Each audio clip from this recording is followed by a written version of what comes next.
നമസ്കാരം. ഡോക്ടർ ലൈവിലേക്ക് സ്വാഗതം. അപകടങ്ങളിൽപ്പെട്ടോ മാരകമായ രോഗം ബാധിച്ചോ ജീവിതത്തിൻ്റെ താളം തെറ്റിയവർക്ക് അവരുടെ പഴയ ജീവിതത്തിലേക്ക് തിരിച്ചു വരുന്നതിന് വേണ്ടി പലപ്പോഴും മരുന്നുകൾ കൊണ്ട് മാത്രം സാധിക്കില്ല. ഇങ്ങനെ മാനസികമായും ശാരീരികമായും തളർന്നവർക്ക് ആശ്വാസമാകുന്ന പുനരധിവാസ ചികിത്സയെക്കുറിച്ചാണ് ഇന്ന് ഡോക്ടർ ലൈവ് ചർച്ച ചെയ്യുന്നത്. ഈ വിഷയത്തെക്കുറിച്ച് നമ്മളോട് സംസാരിക്കുന്നത് കോഴിക്കോട് മിംസ് ആശുപത്രിയിലെ rehabilitation physician doctor IN Krishnaprasad. നമസ്കാരം ഡോക്ടർ. ഡോക്ടർ ലൈവിലേക്ക് സ്വാഗതം. ഡോക്ടർ, ഈ പുനരധിവാസ ചികിത്സ എന്നതുകൊണ്ട് എന്താണ് ഉദ്ദേശിക്കുന്നത്, അല്ലെങ്കിൽ അതിൻ്റെ സാധ്യത എന്തൊക്കെയാണ്?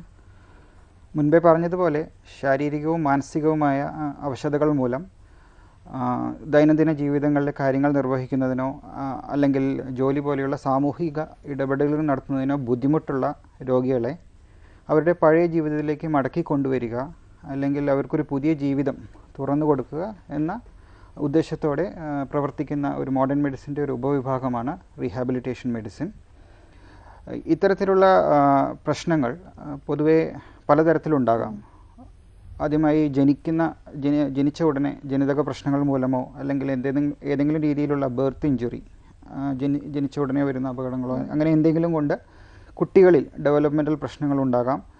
അത് കുട്ടികളുടെ ഡെവലപ്മെൻറ്റിനെ ബാധിക്കാം. കുട്ടികൾക്ക് നോർമലായിട്ടുള്ള കുട്ടികളെ പോലെ വളർച്ച പല ഘട്ടങ്ങളിലും ബുദ്ധിമുട്ടുകളുണ്ടാവാനും സാധ്യതയുണ്ട്. അങ്ങനത്തെ കുട്ടികളും പിന്നീട് എന്തെങ്കിലും അപകടങ്ങൾ മൂലം സംഭവിക്കുന്നത് തലച്ചോറിന് പറ്റുന്ന ക്ഷതം, നട്ടലിന് പറ്റുന്ന ക്ഷതം, ട്രോമ തുടങ്ങിയ കാര്യങ്ങൾ, പിന്നീട് എന്തെങ്കിലും അസുഖങ്ങൾ മൂലം പ്രധാനമായും സ്ട്രോക്ക് വന്നാൽ അല്ലെങ്കിൽ പാർക്കിൻസൺസ് ഡിസീസ് അതേപോലെയുള്ള ഒരു ക്രോണിക് ഡിസീസസ് വരുമ്പോൾ, പിന്നെ ചില സർജറികൾ, മേജർ സർജറികൾക്ക് ശേഷം പ്രധാനമായും ഓർഗൻ ട്രാൻസ്പ്ലാന്റേഷൻ സർജറി, മുട്ടുമാറ്റിവെക്കൽ ശസ്ത്രക്രിയ തുടങ്ങിയ കാര്യങ്ങളിലൊക്കെ ഇതേപോലെ ഉള്ള ഫങ്ഷണൽ ബുദ്ധിമുട്ടുകൾ, അതായത് ദൈനംദിന കാര്യങ്ങൾ ചെയ്യാനുള്ള ബുദ്ധിമുട്ട്, അതേപോലെ തന്നെ ജോലി ചെയ്യാനുള്ള ബുദ്ധിമുട്ട്, ഇവയൊക്കെ ഉണ്ടാകാം. അപ്പോൾ ഇങ്ങനെയുള്ള രോഗികളെ നമ്മൾ ഈ റീഹാബിലിറ്റേഷൻ ചികിത്സയിലൂടെ നമ്മൾ കഴിയുന്നതും അവരെ പഴയ ജീവിതത്തിലേക്ക് തിരിച്ചു കൊണ്ടുവരാൻ നമ്മൾ ശ്രമിക്കും. ഓക്കെ. അപ്പോൾ ഈ ഒരു അസുഖത്തിന് തന്നെ പല രോഗികൾക്കും പല രീതിയിലാണല്ലോ പുനരധിവാസം നടത്തുന്നത്. എങ്ങനെയാണ് ഇതിനുള്ള ചികിത്സ അപ്പോൾ നിർണ്ണയിക്കുന്നത്? റീഹാബിലിറ്റേഷൻ എന്ന് പറയുന്നത് ഒരു കൂട്ടായ പ്രവർത്തനമാണ്. അത് ഒരേ രോഗിക്ക് തന്നെ, ഒരു ഉദാഹരണം പറയുകയാണെങ്കിൽ നട്ടല് തകർന്ന ഒരു രോഗി, ആ രോഗിയെ സംബന്ധിച്ചിടത്തോളം ആ രോഗിക്ക് ഒരുപാട് ആരോഗ്യ പ്രശ്നങ്ങളുണ്ടാകാം. പ്രധാനമായും നമ്മൾ കാണുന്നത് ആ രോഗി ഒന്നുകിൽ വീൽ ചെയറിലായിരിക്കാം, അല്ലെങ്കിൽ ബെഡിൽ കിടക്കുന്ന ഒരു രോഗിയായിരിക്കാം. അപ്പോൾ തളർച്ചയാണ് നമ്മൾ കാണുന്നത്. എന്നാൽ തളർച്ചയ്ക്ക് പുറമെ മറ്റ് പല പ്രശ്നങ്ങളും, ഒരു ഉദാഹരണം പറയുകയാണെങ്കിൽ സ്പാസ്റ്റിസിറ്റി, അതായത് മസിലുകൾക്കുണ്ടാകുന്ന അനിയന്ത്രിതമായ ഒരു ടൈറ്റ്നസ്, അതുപോലെ തന്നെ മലമൂത്ര വിസർജനത്തിനുള്ള ബുദ്ധിമുട്ടുകൾ, വേദന, മസിൽ അട്രോഫി, അതായത് മസിൽ ശോഷിച്ചു പോവുക, അതുപോലെ തന്നെ അസ്ഥിശോഷണം, ഓസ്റ്റിയോപോറോസിസ്, ഇതുപോലെ കുറേ നമ്മൾ കാണാത്ത കുറേ പ്രശ്നങ്ങളും ആ രോഗിക്കുണ്ടാവും. അപ്പോൾ ആദ്യമേ തന്നെ നമ്മൾ ഒരു റീഹാബിലിറ്റേഷൻ ഫിസിഷ്യൻ ഈ രോഗിയെ പൂർണ്ണമായും പരിശോധിക്കുകയും അയാളുടെ മെഡിക്കൽ പ്രശ്നങ്ങൾ എന്താണ്, അയാളുടെ സൈക്കോളജിക്കൽ പ്രശ്നങ്ങൾ എന്താണ്, അയാളുടെ സോഷ്യൽ പ്രശ്നങ്ങൾ എന്താണ് എന്ന് പൂർണ്ണമായും മനസ്സിലാക്കുകയും അതിനുശേഷം ഒരു പ്രോബ്ലം ലിസ്റ്റ് ഉണ്ടാക്കുന്നു. ആ പേഷ്യൻ്റ് എന്തൊക്കെ രീതിയിലാണ് നമ്മൾ അഡ്രസ്സ് ചെയ്യേണ്ടത്, ഏതൊക്കെ പ്രോബ്ലംസാണ് നമ്മൾ അഡ്രസ്സ് ചെയ്യേണ്ടത് എന്നുള്ളത് ഒരു ലിസ്റ്റ് ഉണ്ടാക്കുന്നു. അതിനുശേഷം നമ്മളൊരു ടീമാണ് ഉണ്ടാക്കുക. ആ ടീമിൽ നമ്മൾ ഇതര മെഡിക്കൽ സ്പെഷ്യലിസ്റ്റുകളുണ്ടാവാം, പാരാമെഡിക്കൽ സ്പെഷ്യലിസ്റ്റുകളുണ്ടാവാം. ഇവരെല്ലാം കൂടെ ഒത്തൊരുമിച്ച് ഒരു പ്ലാൻ ഉണ്ടാക്കുകയും ആ പ്ലാൻ അനുസരിച്ച് ഈ പ്ലാനിൽ നമ്മൾ രോഗിയെയും രോഗിയുടെ കൂടെയുള്ളവരെയും ഉൾപ്പെടുത്തി ആ പ്ലാൻ അനുസരിച്ച് നമ്മൾ രോഗിയുടെ മുന്നോട്ടുള്ള ചികിത്സ നിശ്ചയിക്കുകയും ചെയ്യുന്നു. അങ്ങനെയാണ് സാധാരണഗതിയിൽ റീഹാബിലിറ്റേഷൻ്റെ ആ ഒരു ഫ്രെയിം വർക്ക് ഉണ്ടാകുന്നത്. പിന്നെ പ്രധാനമായും നമ്മളുടെ ഒരു വ്യക്തിയുടെ പൂർണ്ണമായ ആരോഗ്യം എന്ന് പറയുന്നത് 3 കാര്യങ്ങളായിട്ട് ബന്ധപ്പെട്ടിട്ടാണ്. ഒന്ന്, അയാളുടെ ഒരു ശാരീരിക നില, അതായത് ബയോളജിക്കൽ സ്റ്റേറ്റ് എന്ന് പറയും. രണ്ടാമത് അയാളുടെ സൈക്കോളജിക്കൽ സ്റ്റേറ്റ്, അതായത് മാനസികമായ നില. മൂന്നാമത് അയാളുടെ സോഷ്യൽ സ്റ്റേറ്റ്, അതായത് അയാളുടെ സാമൂഹികമായ നില. ഈ 3 നിലകളിലും ഇൻ്റർവെൻഷൻസ് സാധ്യമായെങ്കിൽ മാത്രമേ നമ്മൾക്കൊരു രോഗിയെ പൂർണ്ണമായും ഒരു ആരോഗ്യവാനായി അല്ലെങ്കിൽ ഒരു പൂർണ്ണമായും സാമൂഹിക ജീവിയാക്കി നമുക്ക് തിരിച്ചു കൊണ്ടുവരാൻ സാധിക്കും. സർ, ഈ പുനരധിവാസ ചികിത്സ എന്ന് പറയുന്നത് പലപ്പോഴും പുകവലി, മദ്യപാനം, ഇതിൻ്റെ റീഹാബിലിറ്റേഷനാണ് കേൾക്കുന്നത്. പക്ഷേ ഇങ്ങനെയുള്ള രോഗങ്ങൾക്ക് ഇതിലേക്ക് കോൺട്രിബ്യൂട്ട് ചെയ്യാൻ കഴിയുന്നത് ഈ വീട്ടുകാർക്ക് എത്രത്തോളം പങ്കുണ്ട്? വീട്ടുകാർക്ക് തീർച്ചയായും വളരെ ഉയർന്ന ഒരു റോളുണ്ട് ഇതിൽ. കാര്യം ഒരു രോഗിയെ നമ്മൾ ആശുപത്രിയിൽ വെച്ച് മാത്രമല്ല റീഹാബിലിറ്റേഷൻ ചെയ്യേണ്ടത്. കാരണം റീഹാബിലിറ്റേഷൻ ഒരു തുടർ ചികിത്സയാണ്. അത് ആ രോഗിയുടെ ജീവിതത്തിൻ്റെ ബാക്കിയുള്ള ഘട്ടങ്ങളിലൊക്കെ ആ ചികിത്സ തുടർന്നുകൊണ്ട് പോകേണ്ടതുണ്ട്. ഒരു റീഹാബിലിറ്റേഷൻ ടീം അതിനൊരു തുടക്കം കുറിക്കുന്നു എന്ന് മാത്രമേ ഉള്ളൂ. അത് സമൂഹത്തിലേക്ക് പോയി സമൂഹത്തിലെ മറ്റ് അംഗങ്ങൾ, പ്രത്യേകിച്ചും അടുത്ത കുടുംബാംഗങ്ങളും അതുപോലെ തന്നെ സമൂഹത്തിലെ മറ്റുള്ള അംഗങ്ങളുമാണ് അത് മുൻപോട്ട് കൊണ്ടുപോകേണ്ടത്. ആ രോഗിക്ക് വേണ്ട ആവശ്യങ്ങൾ നിറവേറ്റി കൊടുക്കുകയും വേണ്ട സാഹചര്യങ്ങൾ ഒരുക്കി കൊടുക്കുകയും തുടങ്ങിയ കാര്യങ്ങളിൽ വളരെ പ്രാധാന്യമുണ്ട്. അതിൽ കുടുംബാംഗങ്ങളുടെ റോൾ വളരെ ഇമ്പോർട്ടൻ്റ് ആണ്. നമ്മൾ വളരെ സ്ട്രെസ് ചെയ്യുന്ന ഒരു കാര്യവും അത് തന്നെയാണ്. ഡോക്ടർ പറഞ്ഞു ഇൻ പേഷ്യൻ്റ്, ഔട്ട് പേഷ്യൻ്റ് രണ്ടുപേർക്കും റീഹാബിലിറ്റേഷൻ ആവശ്യമുണ്ട്. അപ്പോൾ ഈ ഹോസ്പിറ്റലിൽ ഡിസ്ചാർജ് ചെയ്ത് പോയിട്ടുള്ള രോഗികൾക്ക് അവർക്ക് എങ്ങനെയാണ് പോകുന്നതിന് മുൻപേ ഇങ്ങനെ എന്തൊക്കെ ചെയ്യണം എന്നുള്ള ഇൻസ്ട്രക്ഷൻ കൊടുക്കുന്നുണ്ടോ? അതിന് ശേഷം ഹോസ്പിറ്റലിൽ നിന്ന് വിസിറ്റ് ഉണ്ടാവുക, എങ്ങനെയാണ് അതിൻ്റെ റീഹാബിലിറ്റേഷൻ ചികിത്സ സ്റ്റാർട്ട് ചെയ്യുന്നത് ഹോസ്പിറ്റലിൽ നിന്ന് തന്നെയാണ്. പ്രത്യേകിച്ചും നമ്മൾ ഇത്തരത്തിലുള്ള ഏതെങ്കിലും ഒരു അസുഖം ബാധിച്ചൊരു വ്യക്തി അഡ്മിറ്റായി കഴിഞ്ഞ് കഴിയുമ്പോഴത്തേക്കും നമ്മൾ തീർച്ചയായും ഒരു അസസ്മെൻറ്റ് നടത്തുന്നു. അവർക്ക് ഭാവിയിൽ എന്തെങ്കിലും ബുദ്ധിമുട്ടുകൾ ഉണ്ടാവാൻ സാധ്യതയുണ്ടോ എന്നുള്ള രീതിയിൽ ഒരു അസസ്മെൻറ്റ് നമ്മൾ നടത്തുന്നു. അപ്പോൾ നമുക്ക് ആ രോഗിയെ, ചില രോഗങ്ങൾ പൂർണ്ണമായും ചികിത്സിച്ച് മാറ്റാവുന്നതാണ്. അതിന് പ്രത്യേകിച്ച് വേറെ തുടർ ചികിത്സ ഒന്നും ആവശ്യമില്ല. പക്ഷേ ചില രോഗങ്ങൾ, പ്രത്യേകിച്ചും ഈ സ്ട്രോക്ക് മാതിരിയുള്ള അസുഖങ്ങളോ അല്ലെങ്കിൽ ഒരു മുമ്പേ, അതായത് മാസം തികയാതെ ജനിക്കുന്ന കുഞ്ഞുങ്ങൾ, ഇവർക്കൊക്കെ നമുക്ക് അനുമാനിക്കാൻ കഴിയും പൂർണ്ണമായും ഒരു തുടർ ചികിത്സയില്ലാതെ അവർക്കൊരു ജീവിതത്തിലേക്ക് തിരിച്ചു പോകാൻ ബുദ്ധിമുട്ടാണെന്ന് നമ്മൾക്ക് മനസ്സിലാവും. അത്തരം രോഗികളെ നമ്മൾ ആശുപത്രിയിൽ വെച്ച് തന്നെ ഇതിനു വേണ്ടി സ്ക്രീൻ ചെയ്യുകയും അതിന് വേണ്ട ട്രീറ്റ്മെൻറ്റുകൾ സ്റ്റാർട്ട് ചെയ്യുകയും ചെയ്യുന്നു. പിന്നീട് ഡിസ്ചാർജ് ചെയ്തതിന് ശേഷം രോഗിയുടെ നില അനുസരിച്ചിട്ട്, ഇപ്പോൾ കുറേ അധികം പ്രശ്നങ്ങൾ ആ രോഗിക്കുണ്ട്, ഇൻപേഷ്യൻ്റ് ട്രീറ്റ്മെൻറ്റ് വേണം എന്നുണ്ടെങ്കിൽ മാത്രം രോഗിയെ നമ്മൾ ഇൻപേഷ്യൻ്റായി ചികിത്സിക്കുകയും, അല്ല എന്നുണ്ടെങ്കിൽ നമ്മൾ രോഗിയെ പേഷ്യൻ്റായിട്ട് നമ്മൾ അഡ്വൈസസ് കൊടുക്കുകയും ചിലപ്പോൾ നമ്മൾ അവരുടെ എൻവയോൺമെൻറ്റൽ വിസിറ്റ് നടത്തുകയും അതിന് വേണ്ട ചേഞ്ചസ് പറഞ്ഞു കൊടുക്കുകയും ആ രീതിയിൽ കഴിയുന്നത് പോലെ കമ്മ്യൂണിറ്റിയിൽ വെച്ച് തന്നെ, നമ്മൾ കമ്മ്യൂണിറ്റി ബേസ്ഡ് റീഹാബിലിറ്റേഷൻ എന്നാണ് പറയുന്നത്. കമ്മ്യൂണിറ്റിയുടെ റിസോഴ്സസ് ഉപയോഗിച്ചുകൊണ്ട് നമ്മൾ കഴിയുന്നതും ആ രോഗിയെ കമ്മ്യൂണിറ്റിയിലേക്ക് തന്നെ തിരിച്ചു വിടാനാണ് നമ്മൾ ശ്രമിക്കുന്നത്. ഇപ്പോൾ ഈ പുനരധിവാസം രോഗനിർണയത്തിന് ശേഷം അല്ലെങ്കിൽ സർജറിക്ക് ശേഷമാണോ അതിന് മുൻപേ ഇങ്ങനെ രോഗം ഉണ്ടോ എന്ന് തിരിച്ചറിഞ്ഞ കൗൺസിലിങ്ങുള്ള രീതിയിൽ മുതലേ റീഹാബിലിറ്റേഷൻ തുടങ്ങുന്നുണ്ടോ? അതെ, നമ്മൾ സർജറിയുടെ കാര്യത്തിൽ പ്രത്യേകിച്ചും നമ്മളതൊരു പ്രീ ഓപ്പറേറ്റീവ്, ഒരു ഉദാഹരണം പറയുകയാണെങ്കിൽ, നമ്മൾ ഒരു ക്രഷ് ഇഞ്ചുറി, കാലിനൊരു ക്രഷ് ഇഞ്ചുറി സംഭവിച്ച ഒരു വ്യക്തിക്ക് ചിലപ്പോൾ ആംപ്യൂട്ടേഷൻ സർജറി ആവശ്യമായിട്ട് വരും. അപ്പോൾ നമുക്ക് ആ രോഗിയെ നമ്മൾ സർജറിക്ക് മുൻപേ തന്നെ നമ്മൾ ആ ആംപ്യൂട്ടേഷനും അതിൻ്റെതായ പ്രശ്നങ്ങളും, പ്രോസ്തസിസ് എന്നാണ് പറയുക, നമ്മൾ ആ കൃത്രിമ കാല് പിടിപ്പിക്കുന്നതിന്, അതിൻ്റെ കാര്യങ്ങളൊക്കെ നമ്മൾ പ്രീ ഓപ്പറേറ്റീവ് കൗൺസിലിംഗ് നമ്മൾ സ്റ്റാർട്ട് ചെയ്യും. അതിനുശേഷം സർജറിക്ക് ശേഷം ഉടനെ തന്നെ നമ്മൾ പോസ്റ്റ് ഓപ്പറേറ്റീവ് ട്രീറ്റ്മെൻറ്റ്, ആദ്യത്തെ ഫേസിൽ നമ്മൾ രോഗിയെ നമ്മൾ മൊബിലൈസ് ചെയ്യുകയും അതേപോലത്തെ കാര്യങ്ങൾ ചെയ്യുകയും ചെയ്യും. പിന്നീട് രോഗിയെ ഡിസ്ചാർജ് ആവുന്നതിന് മുമ്പായിട്ട് രോഗിയുടെ ഫങ്ഷണൽ ഇവാലുവേഷൻ എന്ന് പറയും, രോഗിയുടെ എന്തൊക്കെ ചെയ്യാൻ പറ്റും, ഇൻഡിപെൻഡൻ്റ് ആയിട്ടൊരു ജീവിതം സമൂഹത്തിൽ സാധിക്കുമോ എന്നുള്ള അസസ്മെൻറ്റ് നടത്തി അതിന് വേണ്ട കാര്യങ്ങൾ നമ്മൾ രോഗിക്ക് പറഞ്ഞു കൊടുക്കുകയും അതിന് വേണ്ട ട്രീറ്റ്മെൻറ്റുകൾ നമ്മൾ സ്റ്റാർട്ട് ചെയ്യുകയും ചെയ്യുന്നു. സാധാരണയായി ചെയ്യുന്ന റീഹാബിലിറ്റേഷൻ ടെക്നിക്സ് എന്തൊക്കെയാണ്? റീഹാബിലിറ്റേഷൻ ടെക്നിക്ക് എന്ന് മുൻപ് പറഞ്ഞതുപോലെ അതൊരു കൂട്ടായ്മയാണ്. അതൊരു വളരെ ഫ്ലെക്സിബിൾ ആണ്. നമുക്കൊരു ഫിക്സ്ഡ് ആയിട്ട് ഓരോ രോഗിക്കും ഓരോ ചികിത്സയാണ് നമ്മൾ നിശ്ചയിക്കുന്നത്. അപ്പോൾ നമുക്കൊരു ടീം ഉണ്ടെന്ന് ഞാൻ പറഞ്ഞു. ആ ടീമിൽ നമ്മൾ മെമ്പർമാരെന്ന് പറയുന്നത് നമ്മൾ ഡോക്ടേഴ്സ് ഉണ്ടാവും. പ്രത്യേകിച്ചും അവരുടെ മെഡിക്കൽ ഇഷ്യൂസ് നമ്മൾ ഐഡൻറ്റിഫൈ ചെയ്യാനും റീഹാബിലിറ്റേഷൻ ഫിസിഷ്യൻസ് ആണ് അത് ചെയ്യുക. പിന്നെ ഇതര സ്പെഷ്യലിസ്റ്റുകൾ, ചിലപ്പോൾ പേഷ്യൻറ്റ് സർജറി ആവശ്യമുണ്ടെങ്കിൽ സർജൻസ് ഉണ്ടാവും. ചിലപ്പോൾ ആ പേഷ്യൻറ്റിന് വേറെ ഏതെങ്കിലും രീതിയിൽ, ഫോർ എക്സാമ്പിൾ ഒരു ഡയബറ്റിസ് പ്രശ്നങ്ങളോ അതിൻ്റെതായ പ്രശ്നങ്ങളുണ്ടെങ്കിൽ ഫിസിഷ്യൻസ് ഉണ്ടാവും. പിന്നെ പാരാമെഡിക്കൽ വിഭാഗങ്ങളായ occupational therapist, physiotherapist, speech therapist, അതുപോലെ തന്നെ സൈക്കോളജിക്കൽ കൗൺസിലേഴ്സ്, കമ്മ്യൂണിറ്റി വർക്കേഴ്സ്, ഇവരൊക്കെ നമ്മൾ ഈ ടീമിൻ്റെ ഭാഗമായി ഉണ്ടാവും. നമുക്കൊരു ബ്രേക്കിന് ശേഷം തിരിച്ചു വരാം സാർ. ഡോക്ടർ ലൈവിൽ ഒരു ഇടവേളയാണ്.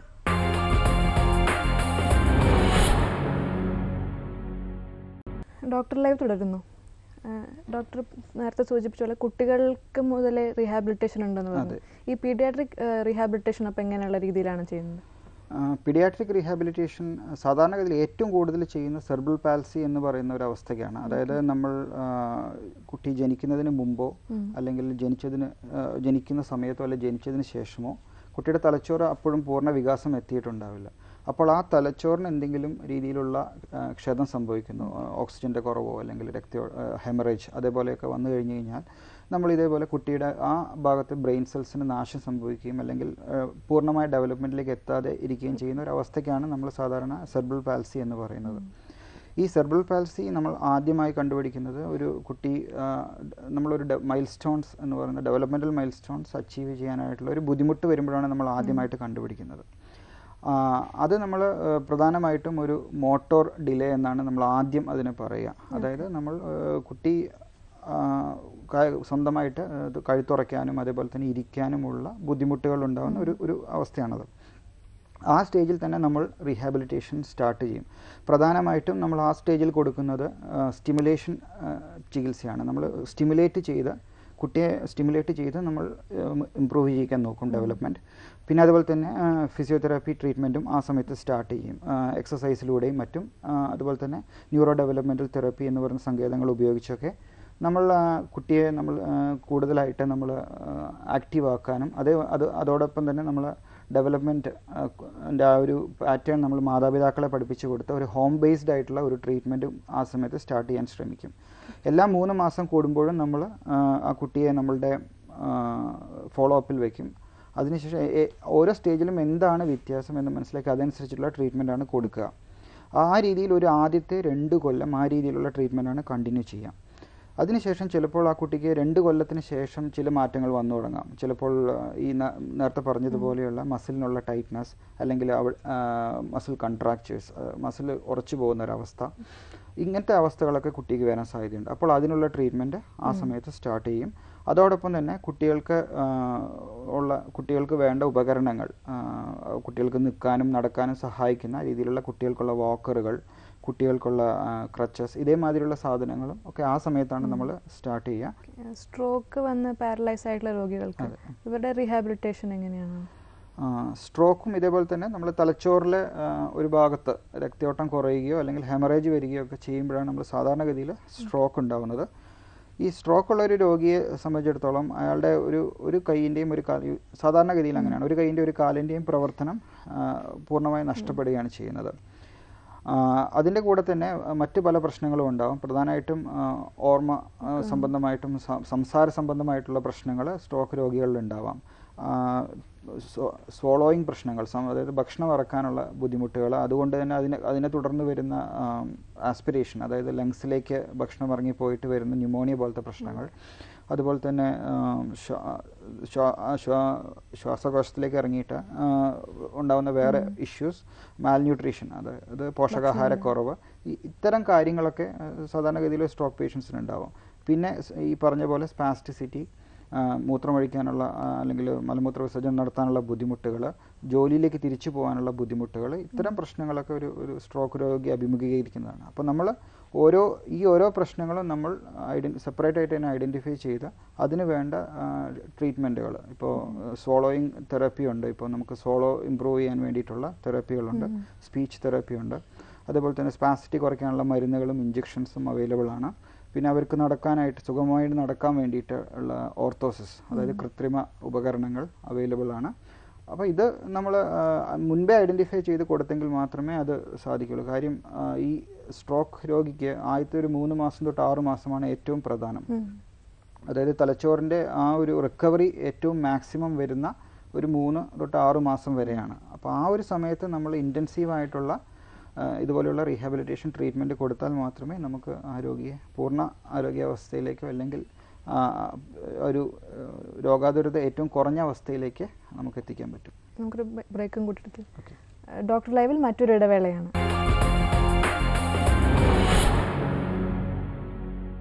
ഡോക്ടർ ലൈവ് തുടരുന്നു. ഡോക്ടർ, ഈ ഹൃദ്രോഗം ബാധിച്ചവർക്ക് ഇവർക്കുള്ള റീഹാബിലിറ്റേഷൻ എങ്ങനെയാണ്? ഹൃദ്രോഗം ബാധിച്ച ആളുകൾ അല്ലെങ്കിൽ ഹൃദ്രോഗത്തിന് ശേഷം ആൻജിയോപ്ലാസ്റ്റി അല്ലെങ്കിൽ ബൈപ്പാസ് ശസ്ത്രക്രിയ ഇവയൊക്കെ കഴിഞ്ഞിട്ടുള്ള ആളുകൾ നമ്മൾ പൊതുവിലുള്ള പ്രൊഫൈൽ നോക്കിയാൽ അറിയാം, അവർ പൊതുവേ അവരുടെ പഴയ ആ ഒരു ആക്ടിവിറ്റി വളരെ കുറയുകയും വളരെ ഒരു ആങ്ഷ്യസ് സ്റ്റേറ്റിൽ, ഒരു ടെൻഷൻ പിടിച്ച ഒരു സ്റ്റേറ്റിലാണ് അവരെ നമ്മളെപ്പോഴും കാണുക. അതിൻ്റെ ശരിക്കും പറഞ്ഞാൽ ആവശ്യമില്ല. കാര്യം ഒരു ഹൃദ്രോഗം വന്നു, പക്ഷേ അത് നമ്മളെ ഹാർട്ടിൻ്റെ മസിലിന് അതിനെ റിക്കവർ ചെയ്യാനുള്ള ഒരു കപ്പാസിറ്റി ഉണ്ട്. അപ്പോൾ അതിന് ശരിക്കും ഒരു കാർഡിയക് റീഹാബിലിറ്റേഷൻ പ്രോഗ്രാമാണ് നമ്മൾ ശരിക്കും അഡ്വൈസ് ചെയ്യുക. അവരുടെ ആങ്സൈറ്റി ലെവൽസ് കുറയ്ക്കാനും അതുപോലെ തന്നെ അവരുടെ ഫങ്ഷണൽ കപ്പാസിറ്റി, അവരുടെ എക്സസൈസ് കപ്പാസിറ്റി കൂട്ടാനുമായിട്ടുള്ള കാർഡിയക് റീഹാബിലിറ്റേഷൻ പ്രോസസ്സാണ് നമ്മൾ സാധാരണ അഡ്വൈസ് ചെയ്യുക. അത് പ്രധാനമായും 3 ഫേസിലാണുള്ളത്. ഒന്ന് ഫേസ് 1 എന്ന് പറയുന്നത് നമ്മൾ ഓപ്പറേഷൻ കഴിഞ്ഞിട്ടുള്ള ആദ്യത്തെ ഒരു ആഴ്ചയാണ്. അതിൽ നമ്മൾ രണ്ടാമത്തെ ദിവസം തന്നെ, അത് ശസ്ത്രക്രിയ കഴിഞ്ഞിട്ടാണെങ്കിൽ പോലും രോഗിയെ നമ്മൾ മൊബിലൈസ് ചെയ്യാൻ തുടങ്ങും. പണ്ടത്തെ ഒരു കോൺസെപ്റ്റ് ഉണ്ടായിരുന്നു, നമ്മൾ രോഗിയെ ഒരു 6 ആഴ്ച വരെ അനക്കാതെ ബെഡിൽ വെക്കണമെന്നുള്ളൂ. ഇപ്പോൾ ആ കോൺസെപ്റ്റ് ഇല്ല. കാരണം ഇമ്മൊബിലിറ്റി ഇപ്പോൾ ഒരു ട്രീറ്റ്മെൻ്റ് ആയിട്ട് എവിടെയും പറയുന്നില്ല. അപ്പോൾ നമ്മൾ അവരെ അത്രയും നേരത്തെ തന്നെ നമ്മൾ അവരെ മൊബിലൈസ് ചെയ്യുന്നു. അതിനുശേഷം നമ്മൾ ഫേസ് 2 കടക്കുന്നു. ഫേസ് 2 എന്ന് പറയുന്നത് ഒരു ഔട്ട് പേഷ്യൻ്റ് ബേസ്ഡ് എക്സസൈസ് പ്രോഗ്രാമാണ്.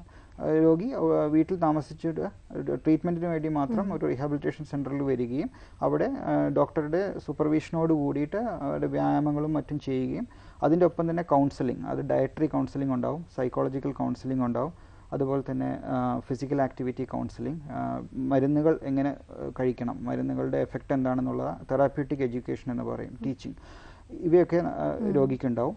തേർഡ് ഫേസ് എന്ന് പറയുന്നത് ഇത് കഴിഞ്ഞതിന് ശേഷം രോഗി ആരോഗ്യനിലയിൽ നല്ല പുരോഗതി വരിച്ചതിന് ശേഷം കമ്മ്യൂണിറ്റിയിൽ, അതായത് അവൻ്റെ സ്വന്തം കമ്മ്യൂണിറ്റിയിൽ തന്നെ അവർക്ക് ചെയ്യാവുന്ന വ്യായാമങ്ങളും മറ്റും ചെയ്ത് ജീവിക്കുന്നതാണ് തേർഡ് ഫേസ് എന്ന് പറയുന്നത്. അത് ഒരു 3 മാസത്തിലൊരിക്കലോ മറ്റൊരു ഫോളോ അപ്പ് മാത്രം ആവശ്യം മതിയാവും. പ്രധാനമായും ഈ കാർഡിയക് റീഹാബിലിറ്റേഷനിലെ കമ്പോണൻസ് എന്ന് പറഞ്ഞാൽ മുൻപ് പറഞ്ഞതുപോലെ ഒന്ന് ഫിസിക്കൽ ആക്ടിവിറ്റി കൗൺസിലിംഗ് ആണ് ഒന്ന് പ്രധാനമായിട്ടും, പിന്നെ എക്സസൈസ് ട്രെയിനിങ്ങുമാണ്. ഇത് രണ്ടുമാണ് പ്രധാനം. പിന്നീട് നമുക്ക് അവരുടെ ഈ സൈക്കോളജിക്കൽ കൗൺസിലിംഗ്, അതുപോലെ തന്നെ ഡയറ്റ്, അവർക്ക് വേണ്ട പ്രത്യേകതരം ഡയറ്റ്, അത് നമ്മുടെ ടീമിൽ ഡയറ്റീഷ്യനും ഉണ്ടാവും സാധാരണഗതിയിൽ. കാരണം ഈ പല അസുഖങ്ങളിലും ഒരു ന്യൂട്രീഷണൽ പ്രോബ്ലംസും കൂടെ ഉണ്ടാവും. അപ്പം ഒരു ഡയറ്റീഷ്യൻ്റെ സർവീസും നമുക്ക് നമ്മുടെ കാർഡിയക് റീഹാബിലിറ്റേഷൻ ടീമിലും അല്ലെങ്കിൽ ജനറൽ റീഹാബിലിറ്റേഷൻ ടീമിലും ഉണ്ടാവും. അപ്പോൾ അവർ ആ രീതിയിലുള്ള ഡയറ്ററി കൗൺസിലിങ്ങും ഡയറ്ററി എഡ്യൂക്കേഷനൊക്കെ കൊടുക്കും. അതിനുശേഷം നമുക്ക് ഈ രോഗിയെ നമ്മൾ ആവശ്യമുണ്ടെങ്കിൽ മാത്രം നമുക്ക് രോഗിയെ നമുക്ക് കണ്ടിന്യൂസ് ട്രീറ്റ്മെൻറ്റ്, ഒരു 3 മാസത്തെ ട്രീറ്റ്മെൻറ്റൊക്കെ മിക്കവാറും മതിയാവും. അതിനുശേഷം രോഗിയുടെ സ്വന്തം നിലയിലുള്ള ട്രീറ്റ്മെൻറ്റും റിസ്ക് ഫാക്ടർ റിഡക്ഷൻ എന്ന് പറയും, നമ്മൾ മരുന്നുകളൊക്കെ കഴിക്കുകയും അതുപോലെ തന്നെ ഡയറ്റിലൊക്കെ ഒന്ന് ശ്രദ്ധിച്ച് കൊണ്ടുപോയി കഴിഞ്ഞ് കഴിഞ്ഞാൽ രോഗിക്ക് പഴയ നിലയിലേക്ക് തന്നെ മിക്കവാറും പോകാൻ സാധിക്കും. Doctor, December 3 international day of people with disability ആണ്. ഇങ്ങനെ ഒരു ദിവസം ആചരിക്കുന്നതിൻ്റെ പ്രാധാന്യം എത്രത്തോളം ഉണ്ട്? ഇൻ്റർനാഷണൽ ഡേ ഓഫ് ഡിസബിലിറ്റി ആചരിക്കാൻ തുടങ്ങിയത് അത് ഒരു യുണൈറ്റഡ് നേഷൻസിൻ്റെ ഒരു ഇനീഷ്യേറ്റീവാണ്. ഇത് ആചരിക്കാൻ തുടങ്ങിയത് 1993 മുതലാണ്.